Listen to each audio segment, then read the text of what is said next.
Bonjour, eh bien, on est ravis de vous retrouver pour cette nouvelle saison des Engage Calls qui vont nous conduire jusqu'à la fin juillet et qui vont être consacrés à ce qu'on appelle le défi des valeurs. L'idée, c'est de faire, peut-être en nous appuyant sur le travail d'Edgar Morin et sa géniale intuition sur le concept d'accroissance. Qu'est-ce que nous voulons faire croître? Qu'est-ce que nous voulons voir décroître?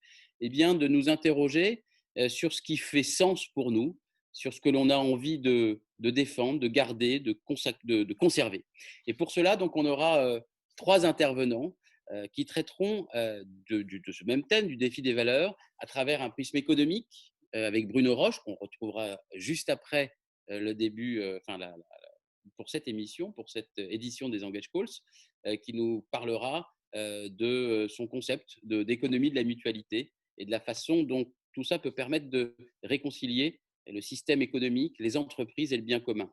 Et puis ensuite, nous recevrons Marianne Hurstel, qui est vice-présidente chez BETC, en charge de la stratégie à l'international, et qui nous parlera, en se fondant sur deux études qu'ils ont menées à l'international, de ce que les consommateurs attendent réellement. Il y aura des surprises. Et puis de la façon dont la communication peut s'emparer de ce sujet pour, on l'espère, faire évoluer le système économique et les entreprises. Et puis, dans un troisième temps, nous recevrons Stéphane Hugon, qui est un sociologue de l'imaginaire, un nom magnifique, qui, lui, viendra dialoguer avec nous sur le concept du travail. Là encore, ce qu'attendent les salariés, ce qu'attendent les citoyens et la façon dont les entreprises peuvent évoluer. Donc, c'est tout un parcours, un trajet, un voyage que l'on vous propose euh, durant les 3 prochaines semaines. Et puis, bien sûr, nous continuerons à travailler en intelligence collective pour essayer de nous interroger sur ce même thème. Là encore, on se reliera à un autre philosophe qui nous intéresse beaucoup, qui s'appelle Bruno Latour, et qui, vous savez, a édité un questionnaire sur ce que l'on voudrait garder, en quelque sorte, ou rejeter, sur ce qui constitue pour nous l'essentiel. Eh bien, durant ces 3 temps d'intelligence collective, on essaiera progressivement, pas à pas, de construire, de définir, de dessiner une boussole de l'essentiel. Alors évidemment, en sortant de cette dialectique, de cette opposition peut-être stérile, binaire, entre la croissance et la décroissance, mais en nous interrogeant sur ce qu'individuellement et collectivement, nous voudrions conserver.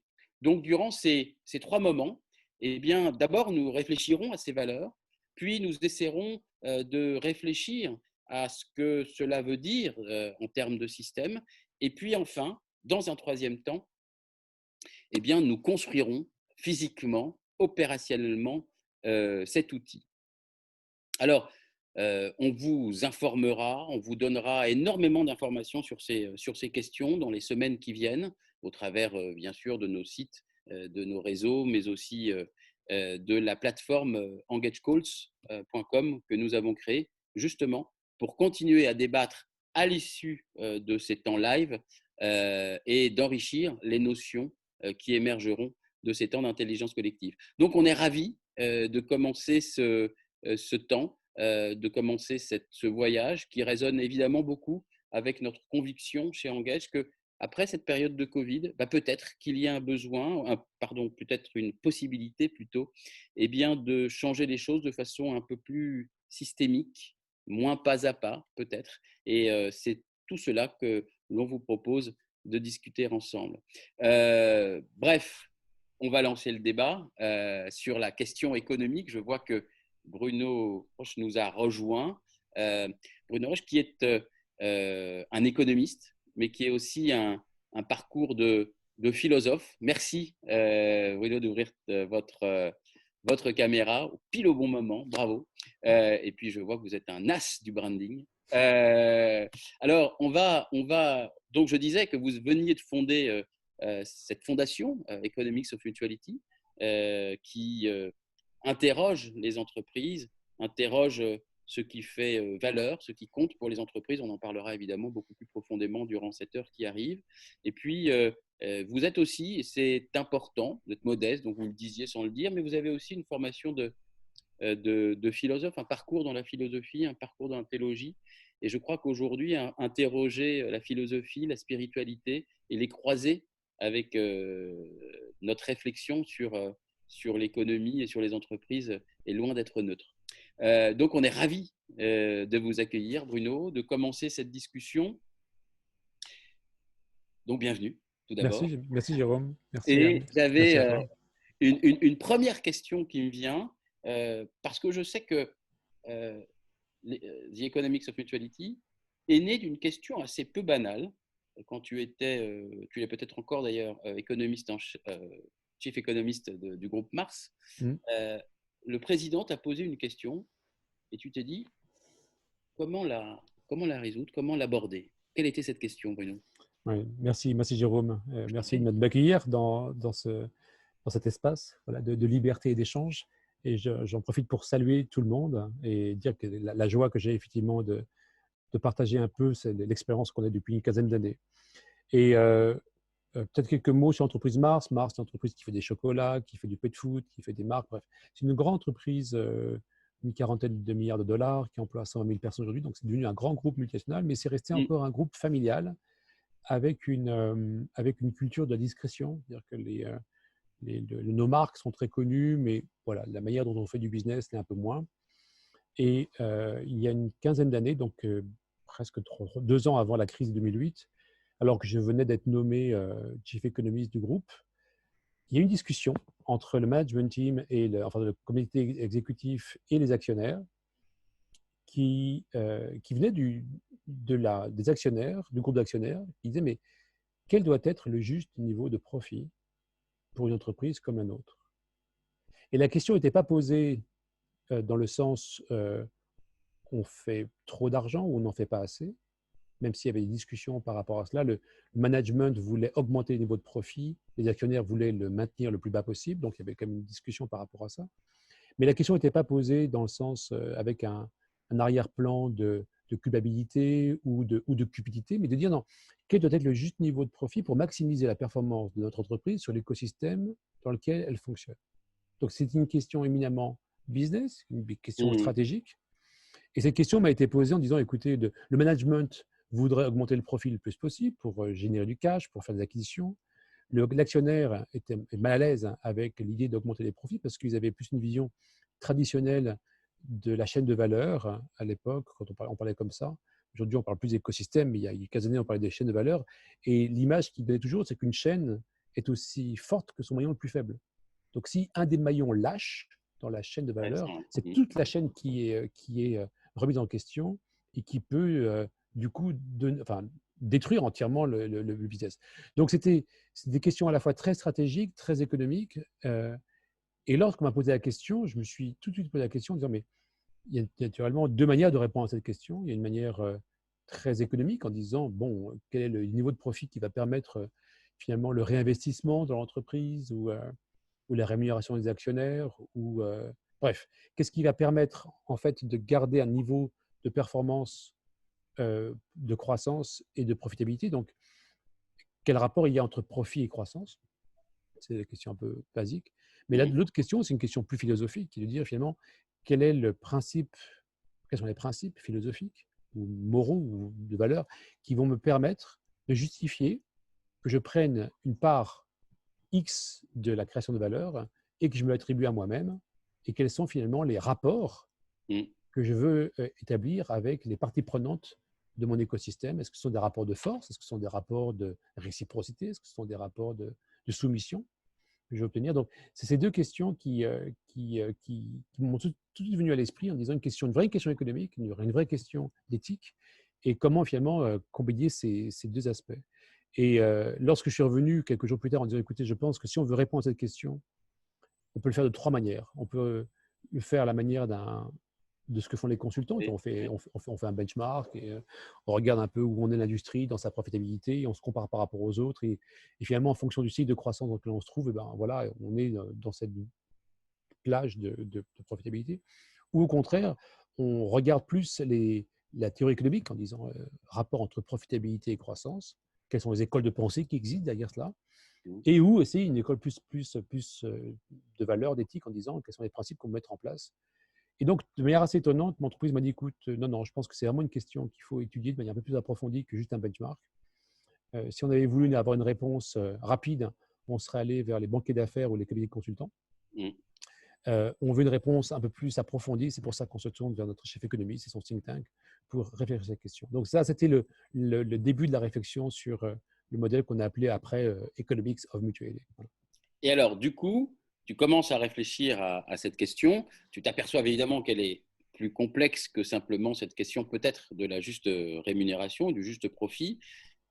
Comment tu conduis ta recherche et vers quoi elle arrive? Quel est son aboutissement en quelque Alors, sorte? la première chose qu'on a faite, comme des chercheurs un peu feignants, on a regardé s'il y avait des choses qui avaient été écrites sur ce sujet. Parce qu'en général, les chercheurs ont pour eux d'être à la fois curieux et feignants. Si on peut trouver un raccourci pour dire quelqu'un a écrit quelque chose qui m'intéresse et avec quelques heures de travail, je peux juste l'améliorer et mettre mon nom dessus, c'est une bonne pratique académique. Hein. Il n'y a pas que les chercheurs, je pense bien.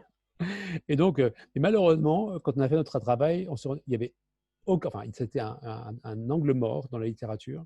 Personne, et encore aujourd'hui, personne n'a répondu de manière euh, satisfaisante à cette question, aussi bien dans la littérature économique que dans la littérature de sciences de gestion. Alors, on trouve des éléments de réponse en sociologie, en philosophie, mais pas en économie ni en sciences de gestion. Donc, la seule réponse finalement qui existait depuis une cinquantaine d'années, c'est la théorie néolibérale qui avait été inventée enfin, qui était mise au point par Milton Friedman et l'école de Chicago, qui était finalement le rôle, enfin, il était même plus, il dit la seule responsabilité sociale de l'entreprise, c'est la maximisation du profit Faire de l'argent. pour les actionnaires. Donc on se dit, bon, si c'est ça la seule réponse qu'on a aujourd'hui, euh, la première question qu'on s'est posée, c'est d'abord, dans quel contexte cette théorie est-elle née? Alors, il y avait une théorie, il y avait un contexte économique qui faisait que, moi, quand j'enseigne l'économie, je dis, vous savez, l'économie, c'est assez simple. L'économie, c'est la gestion de la rareté. Donc, l'économie s'intéresse aux raretés et trouve des modèles pour adresser, comme on dit en anglais, des formes de rareté. Alors, il y a 50 ans, le capital financier était rare et d'autres, C'est plus le cas. comment? C'est plus le cas. C'est plus qu'aujourd'hui. Donc, il y a 50 ans, le capital financier était rare, mais le capital naturel était surabondant, etc. Bref. Donc, ça avait du sens dans les années 70, à la fin des 60, d'inventer une théorie économique qui adresse Mmh. le problème de la rareté au niveau des capitaux financiers, qui étaient à ce moment-là quand même vécus plus comme des outils de liquidité pour créer de la liquidité dans le système, plus que des outils d'accumulation. Donc, ça avait du sens de créer cela. 50 ans plus tard, le capital financier est devenu surabondant, même déjà en 2007-2008, on le voyait surabondant. Aujourd'hui, il est tellement abondant qu'on a des taux d'intérêt négatifs. Donc, aujourd'hui, on est dans un modèle économique qui est à l'opposé, dans le sens où on a des formes de rareté qui ont changé radicalement de nature. Le capital financier est surabondant, le capital naturel ne l'est plus, il est même rare. Et les capitaux, ce qu'on appelle socio-humains, ils sont aussi assez, enfin, ils ne sont pas ajustés par rapport aux besoins de l'économie. Donc, première étape, on dit, bon, sans être idéologue, hein, l'économie étant la gestion de la rareté, le modèle économique va s'ajuster pour adresser ces nouvelles formes de rareté. Et il peut le faire de manière brutale, à travers des guerres civiles, des catastrophes naturelles, ou il peut se faire de manière ordonnée, à travers la connaissance, la recherche, l'éducation. Donc ça, c'est la première grande étape qu'on s'est dit, ce modèle qui est basé sur la théorie économique de la rareté, ne tient plus aujourd'hui. Le contexte a radicalement changé, donc le modèle va changer.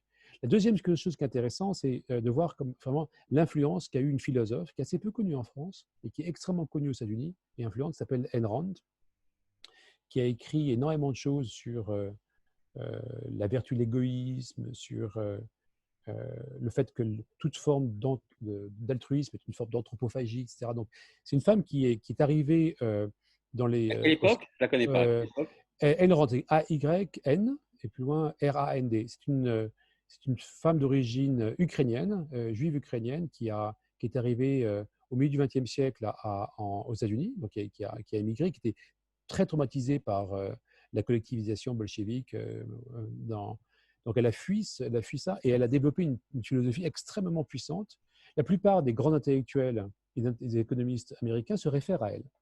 Donc, elle a énormément influencé Reagan, Thatcher, elle a énormément influencé aussi Greenspan, qu'il a considéré comme son égérie. Et Pas étonnant. c'était la muse, entre guillemets, intellectuelle de Milton Friedman. Donc, elle est arrivée avec un Juste, angle. Laura ou Laetitia, vous pouvez partager son nom, ses écrits, peut-être un site qui en parle pour que Oui, alors elle a écrit oui, La vertu de l'égoïsme, elle a écrit Atlas Shrugged, elle a écrit un certain nombre de choses. Et elle est aussi influente en France que Sartre, enfin, elle est aussi influente aux États-Unis que Sartre l'a été en France. Mais elle est complètement inconnue en France. Chaque fois que je parle de Ayn Rand en France, les gens disent c'est qui, etc. Et donc, c'est un peu là, quand on parle d'angle mort dans la pensée européenne, ça c'en est un. Dans le sens, on ne peut pas comprendre, je pense, le néolibéralisme ou la doctrine du capitalisme financier si on ne comprend pas les écrits de Ayn Rand. Et c'est d'accord. une libertaire approfondie. Elle disait même que les altruistes étaient des gens dangereux parce qu'ils détruisaient leur propre écosystème, en fait. Ok. Donc c'est très, mais c'était pas de la gnognotte, hein, c'était vraiment enfin, moi quand j'ai commencé à lire ces bouquins, je me suis arraché, enfin c'était dur, quoi, c'était de la philosophie de bon niveau. Et elle a finalement, je pense qu'elle est rentrée dans la psyché américaine à travers son anticommunisme. Comme elle était radicalement anticommuniste, elle est rentrée à travers ça et donc elle a développé l'idée que le marché était le modèle idéal pour, entre guillemets, organiser les égoïsmes de chacun. Donc, elle s'inscrivait comme aussi dans la pensée d'Adam Smith, etc. Mais avec un prisme, enfin, Adam Smith, lui, il avait aussi écrit la théorie des sentiments moraux. Donc, il n'était pas qu'avec une vision individualiste du marché. Donc, elle Néolibéral, est vraiment poussée le cran au-dessus. Donc, ces deux, je pense que quand on regarde d'un point de vue historique, l'anticommunisme, donc enfin, la période la période MacArthur, enfin de la guerre froide, la post-MacArthur, plus le fait qu'effectivement, à ce moment-là, on avait un manque de liquidité, qui a d'ailleurs déclenché, entre parenthèses, la fin du standard, du standard or. Ça crée un contexte et un terreau extrêmement favorable à l'arrivée de cette théorie économique. Mais la question qu'on s'est posée, nous, avec 40 ans de recul, venons-y. Ouais. sans aucune idéologie, en disant, mais est-ce que c'est une idéologie ou est-ce que c'est un modèle qui est une loi naturelle? Si c'est une loi naturelle, elle va s'enrichir, s'améliorer et elle va perdurer. Si c'est une idéologie, comme toute idéologie, elle va se fracasser contre le mur de la réalité. Et en fait, on a eu une première fracas qui arrive en 2008 quand même, et puis depuis, on n'a pas vraiment réglé le problème. Et donc, nous, on a décidé à ce moment-là de dire, bon, ce modèle capitaliste qui est, la gestion d'un capital qui est devenu super abondant, en détriment de tous les autres qui est devenu rare, au profit d'un seul partie prenante, qui est l'actionnaire, au détriment de tous les autres, c'est un modèle qui est une idéologie et il va se fracasser comme tous les autres. Et on s'est dit, de ce point de vue-là, le capitalisme doit être complété ou doit être parachevé. Régénérer. Oui. Donc, on a besoin du capital financier, naturellement. On a besoin des actionnaires, naturellement. Mais ce n'est pas le seul capital dont l'économie a besoin. Et les actionnaires ne sont pas les seules parties prenantes dont on a besoin. Un excès de rémunération du capital financier au détriment de tous les autres et un excès de rémunération des propriétaires au détriment des gens qui apportent du talent, c'est un modèle qui n'est pas tenable dans la durée. Et d'ailleurs, le contexte dans lequel on fonctionne est en train de le prouver. Voilà. Après, la deuxième question qu'on s'est posée, c'est dit, mais quels sont les acteurs qui peuvent être les acteurs du changement? Est-ce que ce sont les États ou est-ce que ce sont les entreprises? Et donc là, également, au cours des 50 dernières années, il s'est passé une autre chose. C'est-à-dire qu'il y a une cinquantaine d'années, les États étaient minuscules. Pardon, les entreprises étaient minuscules par rapport aux États en termes de puissance. En une cinquantaine d'années, les multinationales sont devenues plus puissantes que des États. Déjà parce qu'elles peuvent opérer de manière globale, sans limite de frontières, ce que ne peuvent pas faire les États. Et puis aussi avec une capacité d'action qui était sans commune mesure avec les États. Donc, moins de dettes, plus d'accès au marché, etc. Donc, en une cinquantaine d'années, la donne a changé également. Donc, il y a eu un retournement des États vers les sociétés et en fait, les sociétés sont devenues des acteurs politiques, mais sans être équipées Elles ont commencé votre, progressivement à se poser la question de leur place dans la cité, donc de leur place politique, mais c'est progressivement. c'est progressif et en fait, aujourd'hui, à bien des égards, les entreprises multinationales sont des acteurs politiques, mais qui n'ont pas les outils de management ou les outils de gouvernance Adaptées. qui correspondent à l'influence et au pouvoir que leur taille leur confère. Et donc, c'était un deuxième étape. Et troisième grande étape, c'est le passage également quand même de ce qu'on appelle en économie l'économie de service vers l'économie de la connaissance. Mmh. Donc, au XXe siècle, on est passé de l'économie agraire vers l'économie industrielle, de l'économie industrielle vers l'économie des services. Et à chaque fois qu'on fasse d'une économie vers une autre, le sous-jacent change. Dans l'économie agraire, c'est celui qui possède la terre, qui est le principal partie prenante. Dans l'économie industrielle, c'est celui qui possède les moyens de production, qui est la partie prenante la plus pertinente. Et maintenant, c'est la connaissance. Dans l'économie de service, ce sont les banques, les assurances, donc ceux qui ont accès au capital financier, qui sont les parties prenantes les plus pertinentes. Mais dans l'économie de la connaissance, c'est ceux qui ont accès aux technologies et qui ont surtout accès aux relations entre les êtres humains. C'est le lien, en fait. C'est le lien, la connaissance. C'est exactement, c'est le lien. Et donc, du coup, il y a même moi, à ma petite échelle, je me rappelle quand Mars a racheté une entreprise qui s'appelle Wrigley, qui fait des chewing-gums, qui fait des bonbons, etc., en 2008. On l'avait acheté pour 22 milliards de dollars. C'était une très, très grosse acquisition. Et il a fallu presque 100 ans pour cette société d'atteindre ce niveau de capitalisation des marchés. Et c'était des dizaines d'usines, des dizaines de milliers d'employés, des marques connues dans le monde entier. Bref, au même moment. Instagram fait ça avec 13 salariés. Voilà, et au même moment, Facebook rachète WhatsApp pour à peu près le même niveau, à 19 milliards. Où à l'époque, il y avait une cinquantaine d'employés.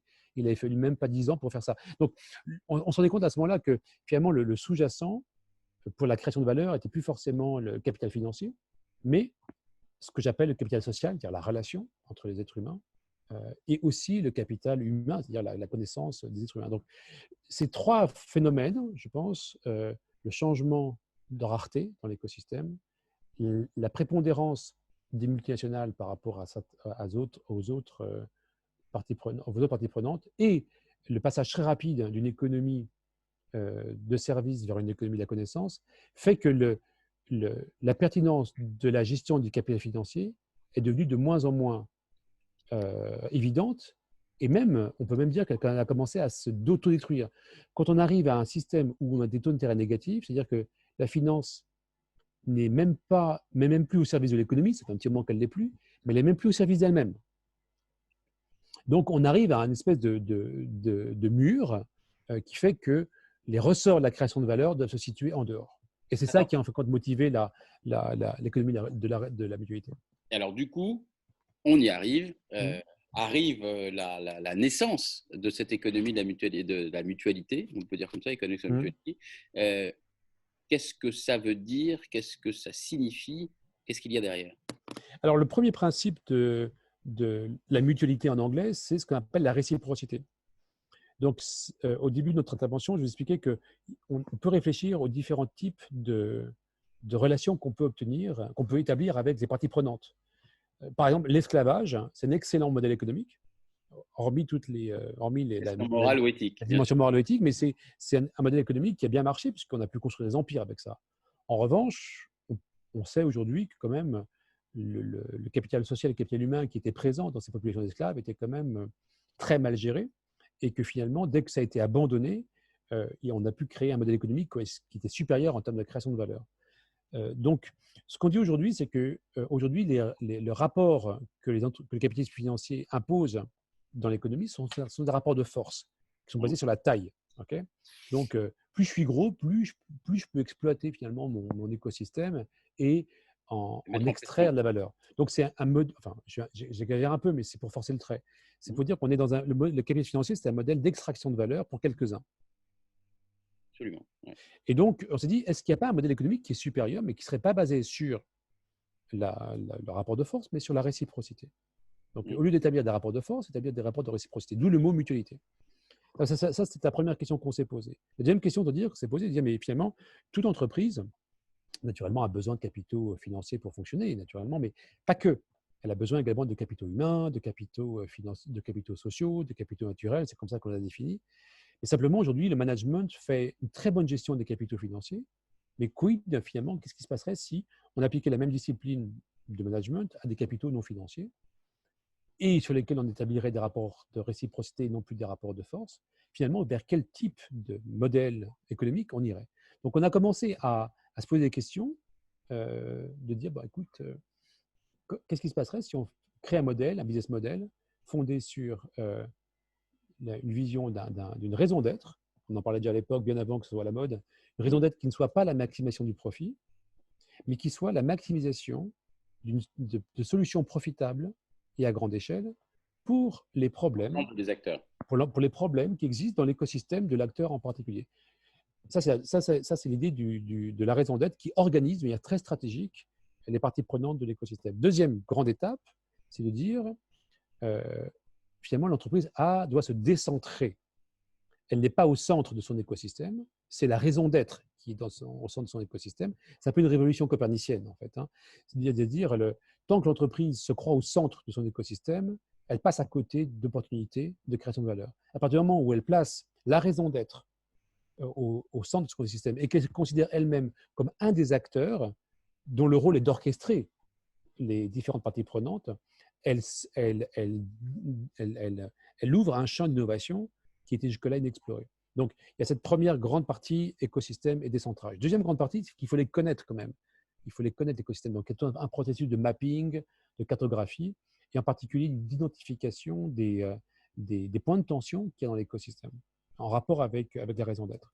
La troisième partie, c'est de dire, une fois qu'on a identifié les pain points, enfin les points de tension et les parties prenantes qui sont pertinentes par rapport qui sont matérielles, comme on dit en anglais, par rapport à la raison d'être, et que l'entreprise décide de les adresser en tant que telles, à travers des modèles de création de valeur, des modèles business, alors là, on est au cœur de la stratégie d'entreprise, qui est de dire, je vais soit régler des problèmes dans mon écosystème, soit je vais créer des nouvelles interventions, des nouveaux produits, et il y a là la valeur à mesurer le travail, enfin, l'impact des interventions que fait l'entreprise, non seulement sur les capitaux sociaux, humains et environnementaux, mais également sur les capitaux financiers. C'est là qu'intervient le business case. Et on a développé une trentaine maintenant d'études de cas en Europe, aux États-Unis, en Afrique, en Asie, dans des business qui sont à la fois en amont et en aval de notre écosystème, des modèles de vente, des systèmes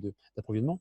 Et à chaque fois qu'on l'a fait, on a observé que c'était une source de croissance à la fois au niveau de la top line et de la bottom line. C'est-à-dire que pour moi, c'est un peu comme ce qui s'est passé dans les années 70-80 lorsque collectivement, on a inventé le marketing. En tout cas, des entreprises comme Mars, jusqu'au début des 70, pour être des bonnes boîtes, il fallait savoir produire des produits de bonne qualité et savoir vendre. Ça suffisait. Okay. À un moment, il y a des gens qui sont arrivés en disant « Oui, mais on peut créer des marques. » Et les marques, ça peut être un moyen à la fois de booster la performance de l'entreprise, mais ça peut être aussi un moyen d'être le réceptacle de la valeur de l'entreprise. Et à ce moment-là, il y avait un énorme débat. Il y avait un énorme débat. Moi, j'ai fait ce travail de recherche à un moment. Dans une vie précédente, je m'occupais du marketing et je me dis, tiens, comment est née cette fonction et pourquoi elle est devenue si importante? Eh bien, il y a eu un gros débat parce que quand même, les gens qui voulaient créer des marques, c'était des gens un peu bizarres. C'était des artistes, des gens qui venaient du monde des médias, qui venaient du monde C'était des gens qui n'étaient pas considérés comme étant des acteurs traditionnels d'entreprise. Il y a eu un gros débat et beaucoup d'entreprises, en tout cas la mienne, a décidé de franchir le pas et dire on va dépenser entre 8 et 12% de notre chiffre d'affaires pour créer des marques. Et aujourd'hui, si on devait vendre l'entreprise Mars sur les marchés, les gens, ils n'achèteraient pas les produits, les marques, enfin, ils n'achèteraient pas les moyens de production, ils n'achèteraient pas les forces de vente, ils achèteraient les marques. Et je pense qu'on a un moment un peu similaire dans l'histoire des entreprises qui fait que les entreprises qui ne font pas le pas stratégique d'investir dans leur écosystème, avec les parties prenantes avec lesquelles ils interagissent régulièrement, dont ils ont besoin en fait pour créer leur la biodiversité. Pour reprendre ce que l'on fait. Exactement. Et donc, c'est presque une évolution du marketing, presque, je ne sais pas comment on peut l'appeler comme ça, mais ce sont ces futurs investissements dans le capital social, dans le capital humain, dans le capital naturel, de l'écosystème d'entreprise qui seront à la fois les vecteurs de croissance, mais également les dépositaires de la valeur. Et pour cela, l'entreprise a à s'équiper avec des outils de management. C'est la quatrième étape de Economic Maturity. On doit développer des nouveaux modes de construction du profit. J'en parlais encore il y a quelques semaines avec notre CFO chez Mars, et on avait cette discussion. Il me disait, mais en fait, quand on regarde des entreprises comme Salesforce, comme WhatsApp, comme Facebook, finalement, ces entreprises qui investissent massivement dans le capital social et le capital humain de leur écosystème. Et le marché financier reconnaît la valeur de ces investissements. Mais la comptabilité qu'on a aujourd'hui ne le reflète pas. Donc, Et donc, si aujourd'hui on utilise la comptabilité analytique qu'on a pour gérer nos investissements, pour gérer nos choix stratégiques, on se tire une balle dans le pied dès le départ. Parce que nos outils de management ne sont pas alignés avec le contexte dans lequel la création de valeur est en train de se faire. Et donc, il y a valeur à changer, en tout cas modifier et à ajuster les modes de construction du profit et à aligner la comptabilité analytique ou le management accounting, comme en anglais, derrière la raison d'être pour s'assurer qu'il n'y ait pas de tension dans l'entreprise entre la raison d'être et les modes de construction du profit. Donc, ces 4 étapes qui Comptabiliser sont… les valeurs. Ce qu'on dit souvent, comptabiliser ce qui compte véritablement et les différentes externalités. Oui, et peut-être l'innovation qu'on apporte avec notre projet, c'est que on ne regarde pas le reporting. On ne fait pas ça pour des questions de reporting. On ne fait pas ça pour voilà, mettre des scores, des scores derrière les SDG ou les BILAB de ce monde, même si c'est très bien. Mais on fait ça parce qu'on a la conviction que c'est le modèle de croissance de l'entreprise de demain. Donc, c'est une réconciliation entre à la fois le rôle d'entreprise. L'entreprise existait bien avant le capitalisme et elle existera bien après le capitalisme. Le capitalisme n'est qu'une parenthèse dans l'histoire des entreprises. Donc, c'est une manière de repositionner l'entreprise comme étant un acteur social dans son écosystème, mais un acteur qui apporte la performance. Parce que l'entreprise, elle a pour vocation à être performante. On ne peut pas demander à un entrepreneur de ne pas être performant. C'est comme si on demandait à un artiste de ne pas être un artiste. Ce n'est pas possible. Donc, cette idée de la performance est très importante. Elle est associée à l'ADN de l'entreprise, mais on propose à l'entreprise d'être plus performante en étant plus responsable. Mais c'est un peu aussi, si tu me permets, complexifier cette notion de performance. Parce que quand on va compter différentes choses, quand on va compter la performance économique, écologique, sociale, humaine, donc oui, effectivement, je suis toujours cette ambition de performance, mais c'est plus simplement l'ambition de performance économique, mais d'une performance qui est beaucoup plus multilatérale et complexe. On est d'accord avec ça? Tu as raison. Et en fait, je pense que ça correspond aussi à l'évolution naturelle d'entreprise. Comme les entreprises sont devenues des acteurs plus complexes, également dans l'économie, ils ont besoin également de s'équiper d'outils de gestion plus complexes. D'accord. Et du coup, pour rendre les choses plus concrètes, puisque aujourd'hui, tu crées une fondation, tu l'as créée d'ailleurs, et puis il y a derrière une dizaine d'années, voire un peu plus, d'expérience dans ce domaine. Est-ce que tu pourrais nous donner des exemples concrets d'expérimentation, à petite ou grande échelle, que tu as mené au sein du groupe Mars ou ailleurs, qui nous éclaireront de façon plus concrète, tangible, sur l'apport de l'économie politique? En fait, Mars, c'est une entreprise extrêmement pragmatique. On vend des croquettes, des chewing-gums, des barres de chocolat. On peut difficilement faire plus concret que des produits de grande consommation.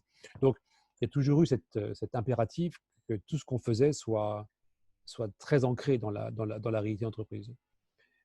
Et on a voulu, malgré tout, faire un travail en parallèle. Donc, c'est-à-dire que très tôt, on a travaillé avec des grandes universités pour s'assurer que la théorie de management qu'on était en train de développer de manière empirique n'était pas seulement un exemple ou un coup de chance ou une anecdote, mais qu'elle soit ancrée dans la théorie du management. Donc, on a eu un gros travail avec l'Université d'Oxford, qui nous suit depuis maintenant presque 10 ans.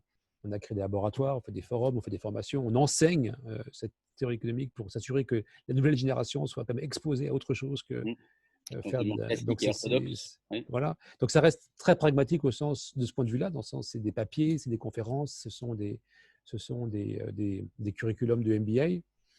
Mais en parallèle, on s'appuie également sur des expériences à la fois qu'on a testées en interne chez nous, dans notre entreprise, avec aussi certaines entreprises qui nous ont accompagnés. Mais ce qu'on a fait aussi, c'est que, tu sais, Jérôme, on n'a pas l'impression d'inventer la roue là. On a juste l'impression de déchiffrer une loi naturelle.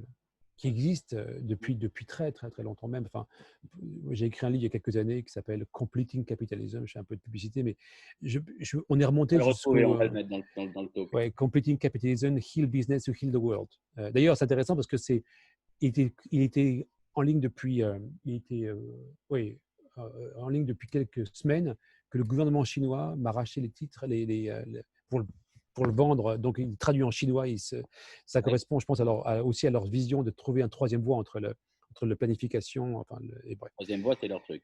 Ouais. Mais le point vraiment très pragmatique, c'est qu'on a d'abord regardé s'il existait des entreprises qui pratiquaient ça. Mmh. Sans appeler forcément economics mutuality, mais qui pratiquaient cette vision d'une raison d'être qui ne soit pas seulement la maximisation du profit, qui organisaient leur écosystème avec des parties prenantes et qui géraient la création de valeur à travers différents capitaux.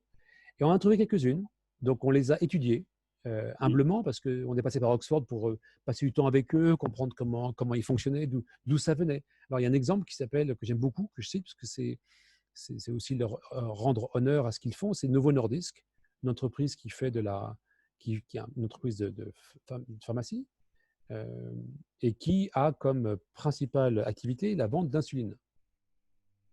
Et la vente d'insuline, c'est pour traiter le diabète. Mais ils se sont posé la question en disant, mais le but de notre entreprise, est-ce que c'est vendre plus d'insuline ou est-ce que c'est d'éradiquer le diabète? Et ils ont choisi de traiter le diabète comme raison d'être. Ce qui veut dire, s'ils y arrivent, ça veut dire que c'est la fin L'entreprise mourra. mourra. Okay. En tout cas, C'est le fondateur de Phoenix qu'on a interviewé hier pour autre chose. Phoenix, c'est une entreprise qui travaille sur les déchets. Et le but de mon entreprise, c'est de mourir. Mais il a un peu de boulot devant lui. Il a un peu de boulot, oui. Et là, en fait, simplement cette vision de dire quels sont les acteurs qui aussi participent de l'éradication du diabète. Ce n'est pas seulement les fabricants d'insuline. Mmh. Ce sont les diététiciens, ce sont les villes qui organisent la gestion la purification de l'eau. Enfin, il y a un nombre d'acteurs considérables qui participent du traitement du diabète. Et donc, ils ont eu cette vision très stratégique de dire, nous allons orchestrer, organiser cet écosystème et faire en sorte qu'il y ait une coordination au niveau des villes sur l'éradication du diabète.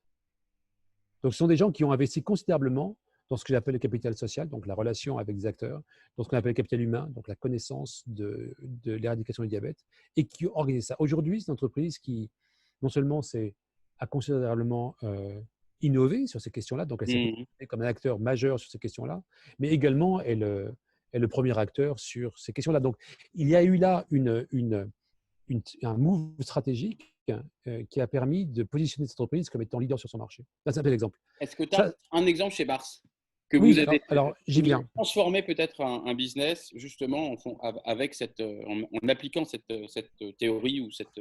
J'y viens parce que c'est un exemple que je parle dans mon livre. Et après, je dis juste, pardon, je t'interromps juste pour dire que ceux qui nous écoutaient, vous pouvez commencer à lever la main pour poser vos questions directement à Bruno dans les 20 dernières minutes. On va essayer d'accélérer.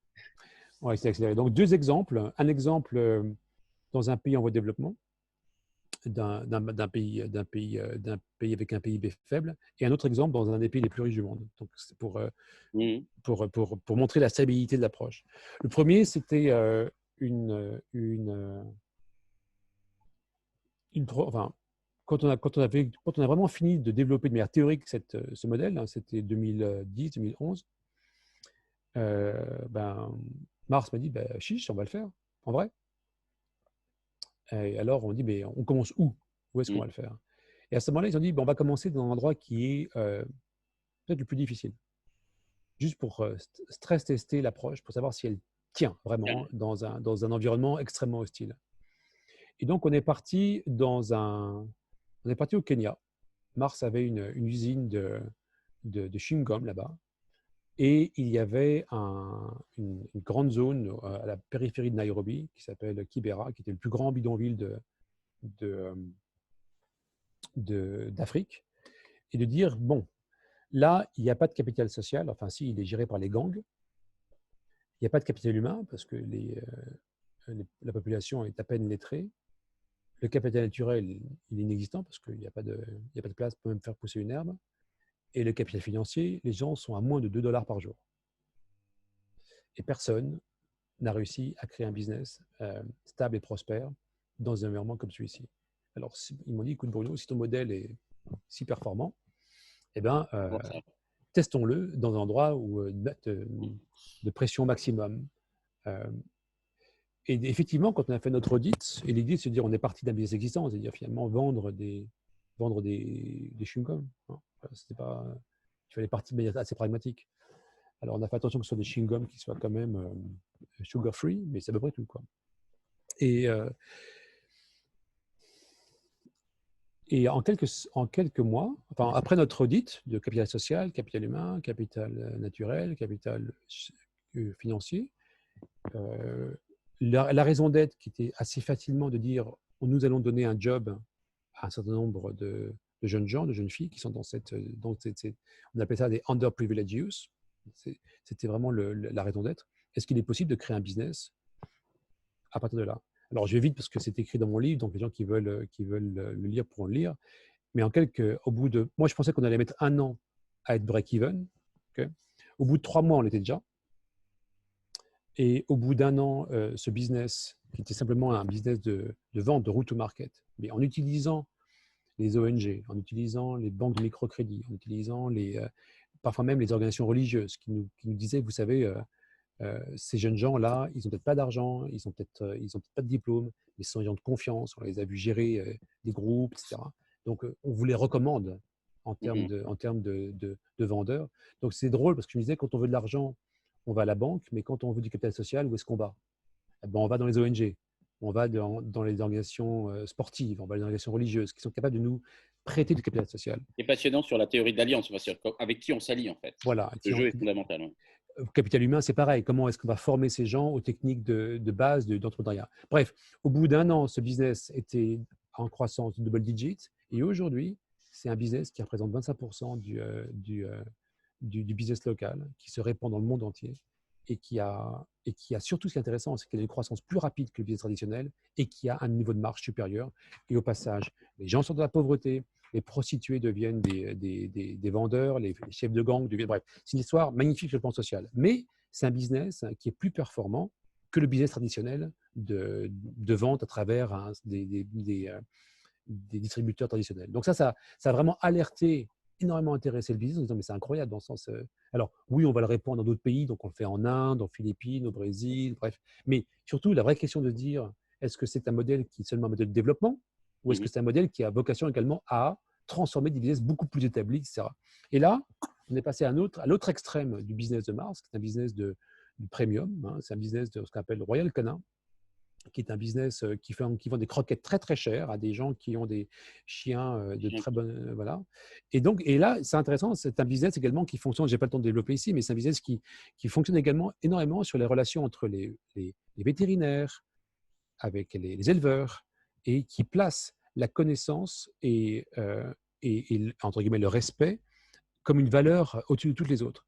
Et donc, on a commencé à déchiffrer ce modèle avec le CEO de cette entreprise et on a découvert en fait que les dirigeants qui avaient comme intuition de créer du capital social, de créer du capital humain, de prendre soin également du capital naturel, pas seulement dans leur entreprise, mais dans l'écosystème avec des parties prenantes avec lesquelles ils travaillaient, étaient des business qui surperformaient par rapport à ceux qui ne le faisaient pas. Donc, il y a là, ils n'ont pas attendu Economics Mutuality pour faire cela, mais ce qu'apporte IOM, c'est la méthode pour déchiffrer, organiser, améliorer, rendre compte de la création de valeur au travers de la création de nouveaux types de capitaux sur lesquels l'entreprise peut s'attendre à un retour sur investissement. Merci Bruno. On va prendre les questions. On a une qui est arrivée que je trouvais intéressante de Philippe Jacquet qui dit des entreprises marques devenues notables sur ce sujet de capital social naturel comme Patagonia sont-elles des premiers exemples de la vision que vous partagez? Est-ce que ça résonne avec ce que toi tu as imaginé ou inventé comme théorie? Oui. Pour moi, des boîtes comme Patagonia, ce sont des pionniers. Dans le sens, ils ont vraiment été… Ils ils ont mis la raison d'être, dans le cas de Patagonia en particulier, environnemental, au cœur de leur stratégie, et ils construisent leur business model autour. Alors, ça reste encore petit, ça reste encore confidentiel, hein, ce sont des boîtes qui ne sont pas très, très grandes, mais effectivement, ce sont des entreprises très inspirantes sur la partie purpose, sur vraiment la partie qu'est-ce qu'ils mettent au centre de leur raison d'être. Après, ils sont un peu moins sophistiqués sur le déploiement de la stratégie, comment ça s'organise, et surtout, comment est-ce finalement, est-ce que c'est une entreprise qui va être, dans quelle mesure le modèle de Patagonia peut être répliqué. Et ça, c'est quelque chose qui est difficile à faire uniquement sur la base de Patagonia. Donc, c'est ce que fait Economics Modularity. On propose un modèle de déploiement. Voilà. Ouais. Effectivement, Patagonia, c'est une excellente… sur la partie, parce que les 4 étapes de IOM, c'est Purpose, écosystème. Enfin, les trois grandes innovations, c'est Purpose, écosystème et comptabilité financière. Donc, Patagonia score très, très haut sur la partie Purpose. J'avais, du coup, pour revenir au dernier ou troisième point, sur la partie comptabilité, beaucoup de personnes avec qui on travaille, qui sont par exemple des écologues, nous disent oui, c'est très bien tout ça, la comptabilité, et la triple comptabilité, enfin différents modèles de comptabilité pour essayer d'élargir la notion de comptabilité, ce qui est nécessaire aujourd'hui. Mais ils nous disent finalement, on ne peut pas tout compter, on ne peut pas tout financiariser d'une certaine façon. Quel est ton avis là-dessus, toi ? Alors, je suis entièrement d'accord. D'ailleurs, il y a 2 choses qui sont importantes à dire quand je parle de comptabilité. La première, c'est que quand je travaille avec mes clients ou avec mes partenaires, je leur dis, écoutez, l'entreprise n'a pas vocation à tout régler. Donc, il faut être extrêmement stratégique sur les points que vous voulez régler. Et c'est très contextuel. Ça dépend des pays, ça dépend des entreprises, ça dépend des secteurs d'activité, mais il faut être très, très clair que l'entreprise peut régler peut-être 1 ou 2 problèmes, pas plus, 3 maximum, si elle a vraiment beaucoup de capacités. Et il faut être extrêmement clair sur que les problèmes qu'ils vont régler sont, 1, matériels, entre guillemets, avec le purpose de l'entreprise, et aussi en relation avec les capacités de l'entreprise à le gérer. Donc, si on parle de choses assez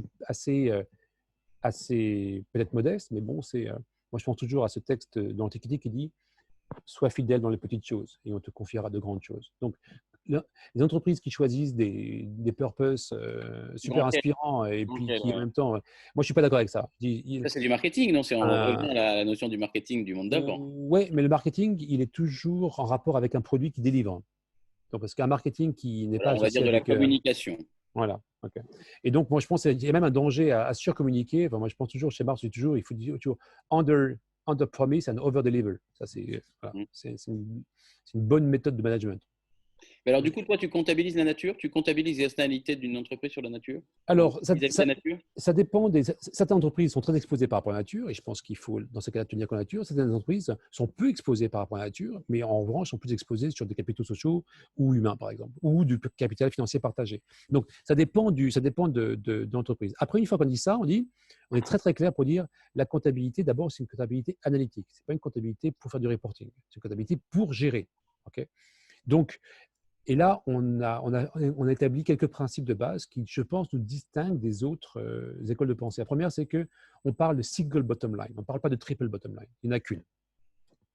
Donc, parce que la triple bottom line, c'est très intéressant, mais ça crée de la confusion. Parce qu'on crée un livre pour les financiers, on écrit un livre pour les syndicats, puis on écrit un livre pour les ONG. Et à un moment, il faut quand même réconcilier tout ça. Donc, moi, je pars d'un principe d'une single bottom line. Le deuxième principe, c'est qu'il est important de rémunérer chaque capital selon son espèce. Donc, on rémunère du capital financier avec du capital financier. Parfait. Mais on rémunère du capital naturel avec du capital naturel. On ne financiarise pas. Tu peux donner un exemple de ça ? Ça m'intéresse. Alors, on pollue l'eau. OK. Donc, on remplace l'eau polluée avec de l'eau dépolluée. Voire on ne la pollue pas. Oui, mais par exemple, imaginons qu'on ait un modèle industriel qui pollue l'eau. Moi, je pense par exemple au café, par exemple, qui est un processus naturel qui, lorsqu'on nettoie les feuilles de café, il y a une niveau d'acidité telle qu'il n'y a plus de poissons sur 10 km dans la rivière qui suit. Donc, on pollue l'eau, on le sait. Et qu'est-ce qu'on fait ? On sait que c'est un pain point numéro 1. Qu'est-ce qu'on fait ? Eh bien, en tant qu'entreprise responsable, on remplace de l'eau polluée par de l'eau non polluée. Donc, on dépollue l'eau. Mais la pollution a eu lieu. Donc, l'impact négatif, l'externalité négative sur la nature est tangible. Oui, mais on investit dans une technologie qui dépollue l'eau. Donc, ça a un coût. Okay, mais avant que la pollution ait un impact sur l'environnement ? Oui. Par exemple, c'est un exemple de remplacer. Plutôt que de dire je vais payer un impôt pour dépolluer l'eau, ben, je vais investir dans une technologie qui va Qui dépolluer l'eau non avant. pollue. Voilà. Non, Non pollue. Voilà. c'est presque non pollue plutôt que dépolluée. Question intéressante, je trouve, de Caroline Joly, qui dit j'écris en cours, pardon, j'ai pris en cours, pardon, mais elle veut savoir quel est le problème sociétal, pour reprendre la question, la problématique sociétale, auquel le groupe Mars répond. C'est une question intéressante. Il y en a peut-être plusieurs. Il faut préciser ce que ça veut dire sociétal. Je ne sais pas ce que Alors, ça veut non, dire. parce que tu avais dit, toi, il faut que l'entreprise réponde à une problématique clairement identifiée. Et c'est ça aussi qui est au cœur de la raison d'être d'une entreprise. D'accord. Alors, je prends l'exemple du pet food, par exemple, du pet care, qui est la plus grosse activité de Mars. Donc, pet care, c'est des entreprises qui font Royal Canin, qui font Sheba, César, Canigou, Ron, bref, tout ça. Eh bien, l'entreprise, ce segment de Mars a choisi de, de, de créer ce qu'ils appellent un meilleur monde pour les animaux. Et par exemple, Royal Canin a décidé d'interpréter ce Better World for Pets pour dire notre raison d'être à nous, c'est d'apporter de la santé aux animaux.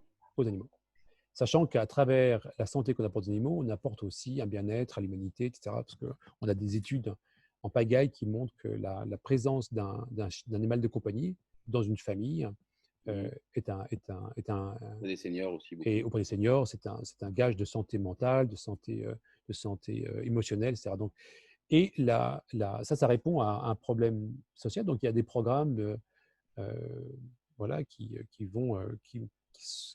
travaillent à travers la santé. Donc, pour les canards, c'est peut-être de savoir est-ce que c'est la santé à travers la nutrition, ce qui serait vraiment le cœur de leur business model, ou la santé tout court, au sens organiser le système de santé autour d'animaux. Donc, c'est pour ça que Mars est devenu progressivement une entreprise non seulement de pet food, ce qu'on appelle, donc vraiment fabriquer des aliments pour les chiens et les chats, mais devenu également une entreprise de services. Donc, Mars emploie une quarantaine de milliers de vétérinaires dans le monde. Et donc, il y a des hôpitaux, des cliniques vétérinaires.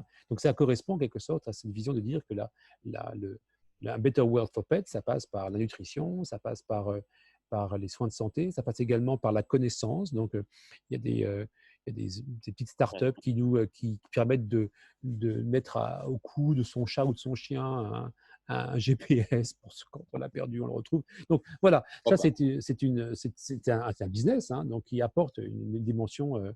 Là, un exemple un peu de bien-être, de mieux-être. Voilà. Du coup, sans parler du bien-être des vétérinaires, qui est une profession extrêmement stressé, entre guillemets, parce qu'il y a beaucoup de problèmes chez les vétérinaires. Donc, au travers également de ces travaux, il y a le well-being de la population des vétérinaires qui est au cœur de tout l'écosystème, en fait. Hein, de l'écosystème. J'aimerais qu'en fait, on va bientôt arriver malheureusement au bout de l'émission, que tu nous aides sur la partie sur laquelle nous allons travailler après, l'intelligence collective. Je ne sais pas si tu étais là quand je l'ai évoqué en introduction. On va travailler sur finalement, pour plagier, en tout cas pour reprendre, pour s'inspirer plutôt de ce qu'a dit Edgar Morin sur la croissance. C'est-à-dire, il faut non pas, dans une approche duale ou binaire, dire qu'on est pour la croissance ou dire pour la décroissance, qui n'a effectivement probablement pas vraiment de sens, en tout cas qui antagonise trop les débats, mais de dire qu'est-ce que l'on va favoriser, qu'est-ce qui doit croître pour arriver à ces futurs désirables que nous souhaitons, et qu'est-ce qu'on peut laisser décroître parce que ces externalités de toute façon sont néfastes.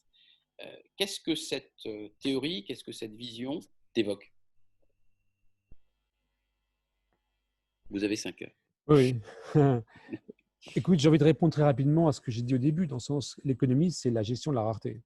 Donc, il faut tenir compte des nouvelles formes de rareté qui existent dans notre monde et s'appuyer sur la théorie économique et les acteurs de la théorie économique qui sont aujourd'hui les grandes entreprises et aussi les États pour adresser ces formes de rareté. Donc, il y a effectivement je pense qu'on est dans un état il y a un niveau de liquidité financière qui est excessif et qui d'ailleurs pose des problèmes en termes d'allocation. On se rend bien compte que pour l'instant, c'est de la liquidité qui va plus vers les actifs financiers. Donc, on assiste à une inflation d'actifs financiers de manière artificielle et qui va même pas. Donc, là, on a un souci, mais en même temps, il y a d'autres sources de rareté qui ne sont pas dressées. Donc, on peut imaginer, par exemple, que toute cette liquidité puisse servir à ce qu'essaie de faire actuellement l'Union européenne, c'est-à-dire faire un Green Deal ou un Social Deal, dans le sens, plutôt que d'investir ces liquidités dans des actifs financiers, les investir dans des actifs sociaux, environnementaux, etc. Donc ça, c'est une première réponse. Donc il y a des choses, je pense, qui sont… il y a une chose qui est intéressante, c'est que le capital naturel est une contrainte. Il y a un nombre limité de ressources naturelles. En revanche, le capital social et le capital humain est infini. Il n'y a pas de limite à la connaissance, il n'y a pas de limite à la qualité des relations entre les êtres humains. Et donc ça, c'est pour ça que je pense que l'économie de la connaissance va exploser et que c'est à ce niveau-là que va se situer la création de valeur. En revanche, cette création de valeur doit aussi être encadrée quand même, pour pas qu'il y ait, comme diraient les philosophes de l'Antiquité, que cette économie de la connaissance ne donne pas lieu à des trafics d'âmes. On est parce qu'au XIXe siècle, on a aboli le trafic des corps. Il ne faudrait pas qu'on retombe dans un modèle de trafic des âmes. Joli concept à intégrer, à digérer, parce qu'il n'est pas si simple, mais de la connaissance, un trafic d'âmes, un trafic des âmes. Des âmes, oui. Parce que l'âme, c'est jamais que la personnalité, les relations, les goûts. Et qu'est-ce que font les réseaux sociaux? Ils absorbent tout ça, qu'on leur donne gratuitement d'ailleurs, et ils peuvent être tentés d'en faire un… Ils le font déjà un peu, parce que c'est comme l'économie de l'influence. Passionnant, intéressant. Dernière question, avant-dernière. Donc là, le trafic des âmes, c'est une question plus que 5 heures. Mais bon. Absolument. Il faudra inviter Edgar Morin, moi je ne suis pas capable d'y répondre. Oh, je sais pas, on fera un débat à plusieurs. La question, qu'est-ce que tu penses de la question de la frugalité, de l'approche de la frugalité? La frugalité, par rapport à la consommation des ressources naturelles, elle est indispensable. Vraiment. Et d'ailleurs, nous, la théorie économique qu'on utilise pour gérer justement le capital naturel, c'est ce qu'on appelle la théorie on appelle ça en anglais resource efficiency. Donc, c'est l'idée sur laquelle il est possible de faire beaucoup plus en termes de croissance économique avec beaucoup moins de ressources naturelles.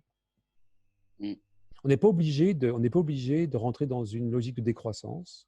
On peut rentrer dans une décroissance en termes de consommation, mais on peut rentrer dans une logique de croissance en termes de bien-être. De bien-être, bien sûr. Ouais. Donc et même tout simplement de création de valeur, de création de valeur au sens économique du terme. Le temps tourne malheureusement. Dernière petite question. Tes futurs désirables, ils ressemblent à quoi? Un monde dans lequel tu voudrais qu'on rentre? Moi, j'ai toujours pensé que la beauté était dans le chemin. Donc, c'est pas une pensée très, très occidentale, mais… Non, oui.